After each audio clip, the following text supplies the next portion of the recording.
नमस्कार विद्यार्थी मित्रांनो, एक्झाम क्रॅकर करंट अफेअर्स या यूट्यूब चॅनलवरती तुम्हा सर्वांचं स्वागत आहे. आज आपण बघणार आहोत 29 एप्रिल 2026चे चालू घडामोडीतले टॉप 10 महत्त्वाचे प्रश्न, जे सर्व प्रकारच्या स्पर्धात्मक परीक्षांसाठी तुम्हाला उपयुक्त ठरतील. चला तर मग आजच्या व्हिडिओला सुरुवात करूया. आजचा आपला पहिला प्रश्न आहे, ISSF ज्युनियर वर्ल्ड कप 2026मध्ये भारताने एकूण किती पदके जिंकली आहेत? या प्रश्नाचं योग्य उत्तर आहे पर्याय क्रमांक सी, 16. इंडियाने ISSF ज्युनियर वर्ल्ड कप 2026मध्ये उत्कृष्ट कामगिरी करत पदक तालिकेत अव्वल स्थान मिळवले आहे. ही स्पर्धा कायरो येथे आयोजित करण्यात आली आहे. भारताने यामध्ये एकूण 16 पदकांची कमाई केली, ज्यामध्ये 5 सुवर्ण, 6 रौप्य आणि 5 कांस्य या पदांचा समावेश आहे.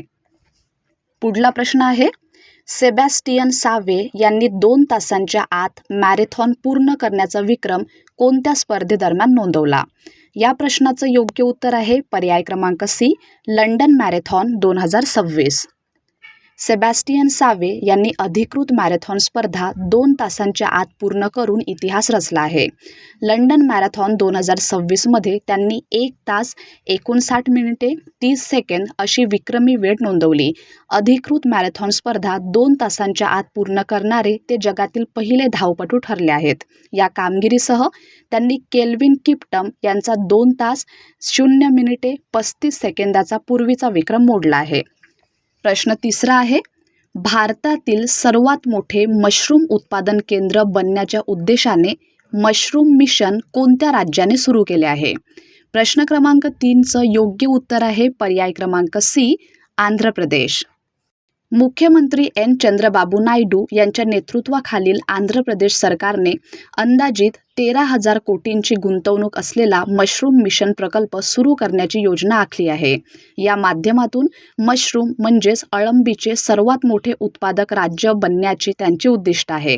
हा देशातील पहिलाच असा उपक्रम ठरू शकतो. या अंतर्गत वार्षिक उत्पादन वाढवून 67,500 टनांपर्यंत नेण्यात येईल. सध्या मशरूम उत्पादनात बिहार आघाडीवर आहे, जेथे सुमारे 45,000 टन उत्पादन घेतले जाते. प्रश्न चौथा, दिल्ली मेट्रो इंटरनॅशनल लिमिटेड DMILचे पहिले मुख्य कार्यकारी अधिकारी म्हणून कोणाची निवड करण्यात आली आहे? याचं योग्य उत्तर आहे पर्याय क्रमांक बी, संजय जमुआर.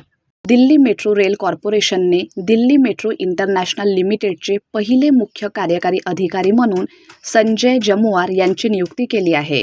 संजय जमुआर यांना रेल्वे आणि मेट्रो व्यवस्थापन क्षेत्रातील अनेक दशकांचा अनुभव आहे. ते भारतीय रेल्वे वाहतूक सेवाचे माजी अधिकारी आहेत. तसेच त्यांनी ऑपरेशन्स, देखभाल आणि आंतरराष्ट्रीय सल्लागार सेवा अशा विविध क्षेत्रांमध्ये काम केले आहे. 5वा प्रश्न आहे, 2027मध्ये दुसरा कार्यकाळ पूर्ण झाल्यानंतर राजकारणातून निवृत्त होण्याची घोषणा कोणी केली आहे? प्रश्न क्रमांक 5चं योग्य उत्तर आहे पर्याय क्रमांक बी, इमॅन्युअल मॅक्रॉन. इमॅन्युअल मॅक्रॉन यांनी 2027मध्ये दुसरा कार्यकाळ पूर्ण झाल्यानंतर सक्रिय राजकारणातून निवृत्त होणार असल्याची घोषणा केली आहे. सायप्रस दौऱ्यादरम्यान त्यांनी सार्वजनिक जीवनात पुनरागमन करणार नसल्याचे स्पष्ट केले. इमॅन्युअल मॅक्रॉन 2017मध्ये वयाच्या 39व्या वर्षी फ्रान्सचे सर्वात युवा राष्ट्राध्यक्ष बनले होते. त्यांची 2022मध्ये पुन्हा राष्ट्राध्यक्षपदी निवड झाली आणि त्यांनी सलग दुसरा कार्यकाळ मिळवला. 2027पर्यंत ते फ्रान्सच्या संविधानानुसार परवानगी असलेला कमाल कार्यकाळ पूर्ण करणार आहेत. 6वा प्रश्न आहे, भारताचे पहिले खाजगीरित्या विकसित कक्षीय रॉकेट कोणते आहे? 6व्या प्रश्नाचं योग्य उत्तर आहे पर्याय क्रमांक सी, विक्रम-1. स्कायरूट एरोस्पेसने भारताच्या पहिल्या खाजगीरित्या विकसित करण्यात आलेल्या कक्षीय रॉकेट विक्रम-1च्या प्रवासाची सुरुवात केली आहे. हे रॉकेट हैदराबाद येथून सतीश धवन स्पेस सेंटरकडे रवाना करण्यात आले. तेलंगणाचे मुख्यमंत्री रेवंत रेड्डी यांनी हैदराबादमधील स्कायरूटच्या मॅक्स क्यू कॅम्पसमधून या रॉकेटला हिरवा झेंडा दाखवला. विक्रम-1 हे लहान उपग्रह बाजारपेठेसाठी विकसित करण्यात आलेले बहुस्तरीय कक्षीय प्रक्षेपण वाहन आहे. हे रॉकेट लो अर्थ ऑर्बिटमध्ये 350 किलोपर्यंत पेलोड वाहून नेण्यास सक्षम आहे. हलके आणि कार्यक्षम बनवण्यासाठी या रॉकेटमध्ये ऑल कार्बन कंपोजिट संरचनेचा वापर करण्यात आला आहे. यामध्ये 3D प्रिंटेड इंजिन आणि उच्च क्षमता असलेले सॉलिड फ्युअल बूस्टर्स वापरण्यात आले आहेत. 7वा प्रश्न आहे, भारतीय लष्कराने अलीकडे 16वी भैरव बटालियन कुठे स्थापन केली आहे? याचं योग्य उत्तर आहे पर्याय क्रमांक बी, बेलगावी येथे. इंडियन आर्मीने कर्नाटकातील बेलगावी येथे 16वी भैरव बटालियन उभारली आहे. ही battalion Maratha light infantry regimental centre येथे स्थापन करण्यात आली. आधुनिक युद्ध आणि संवेदनशील सीमावर्ती भागातील जलद प्रतिसाद कारवायांसाठी या बटालियनची रचना करण्यात आली आहे. प्रत्येक भैरव बटालियनमध्ये सुमारे 250 विशेष प्रशिक्षित सैनिकांचा समावेश असतो. 25 एप्रिल रोजी बेलगावी येथे आयोजित समारंभात या बटालियनचे औपचारिक उद्घाटन करण्यात आले. जयदीप मुखर्जी यांनी नव्या बटालियनच्या कमांडिंग ऑफिसरकडे ध्वज सुपूर्द केला. पुढला प्रश्न आहे, लद्दाखमध्ये नव्याने तयार करण्यात आलेल्या जिल्ह्यांची एकूण संख्या किती आहे? 8व्या प्रश्नाचं योग्य उत्तर आहे पर्याय क्रमांक सी, 5. लद्दाखचे उपराज्यपाल विनय कुमार सक्सेना यांनी केंद्रशासित प्रदेशात 5 नवीन जिल्ह्यांच्या निर्मितीस मंजुरी दिली आहे. नव्याने तयार करण्यात आलेले जिल्हे आहेत नुब्रा, शाम, चांगथांग, झस्कार आणि द्रास. या निर्णयानंतर लद्दाखमधील जिल्ह्यांची एकूण संख्या आता 7 इतकी झाली आहे. यापूर्वी लेह आणि कारगिल हेच लद्दाखमधील 2 प्रमुख जिल्हे होते. प्रश्न 9वा आहे, दिनेश त्रिवेदी यांची नियुक्ती कोणत्या देशातील उच्चायुक्त म्हणून करण्यात आली आहे? 9व्या प्रश्नाचं योग्य उत्तर आहे पर्याय क्रमांक सी, बांगलादेश. दिनेश त्रिवेदी यांची बांगलादेशातील भारताचे पुढील उच्चायुक्त म्हणजेच हाय कमिशनर म्हणून नियुक्ती करण्यात आली आहे. मिनिस्ट्री ऑफ एक्सटर्नल अफेअर्सने त्यांच्या नियुक्तीची घोषणा केली.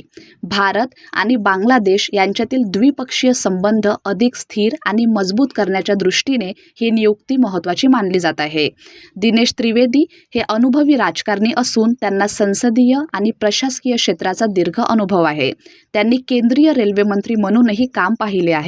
तसेच ते राज्यसभेचे प्रमुख सदस्य राहिले असून त्यांच्या प्रशासकीय कौशल्यासाठी ते ओळखले जातात. आणि आजचा आपला शेवटचा प्रश्न आहे, पाकिस्तान आणि चीन यांनी अलीकडे किती नवीन सामंजस्य करार म्हणजेच MOUs केले आहेत? 10व्या प्रश्नाचं योग्य उत्तर आहे पर्याय क्रमांक सी, 3. पाकिस्तान आणि चायना यांनी द्विपक्षीय सहकार्य वाढवण्यासाठी 3 नवीन सामंजस्य करार केले आहेत. हे करार पाकिस्तानचे राष्ट्रपती आसिफ अली झरदारी यांच्या चीन दौऱ्यादरम्यान करण्यात आले. या करारामध्ये एकूण 3 प्रकल्पांचा समावेश आहे. पहिला प्रकल्प आहे कराची जल निर्लवणी प्रकल्प. सिंध स्थानिक प्रशासन आणि ल्युसियॉन एन्व्हायरमेंटल टेक्नॉलॉजी ग्रुप यांच्यात समुद्राच्या पाण्याचे निर्लवणीकरण प्रकल्पासाठी करार करण्यात आला. हा प्रकल्प कराची शहरातील पाणी टंचाई कमी करण्यासाठी महत्त्वाचा मानला जात आहे. सिंधचे वरिष्ठ मंत्री शर्जील इनाम मेमन यांनी या करारावर स्वाक्षरी केली. दुसरा करार आहे कृषी तंत्रज्ञान सहकार्य. सिंध प्रशासन आणि लाँग पिंग हायटेक इन्फॉर्मेशन कंपनी यांच्यात कृषी तंत्रज्ञान सहकार्य करार झाला. या भागीदारीद्वारे आधुनिक शेती पद्धती, बियाणे विकास आणि उत्पादन क्षमता वाढविण्यावर भर दिला जाणार आहे. आणि तिसरा प्रकल्प आहे चहा उद्योग भागीदारी. मेस्के अँड फेमटी trading company, Hunan tea group आणि जियालाँग इंटरनॅशनल टेक्नॉलॉजी यांच्यात चहा उद्योगासंबंधी करार करण्यात आला. पाकिस्तानतर्फे सलीम मांडवीवाला यांनी या करारावर स्वाक्षरी केली. तर विद्यार्थी मित्रांनो, हे होते आपल्याचे टॉप 10 महत्त्वाचे प्रश्न. धन्यवाद.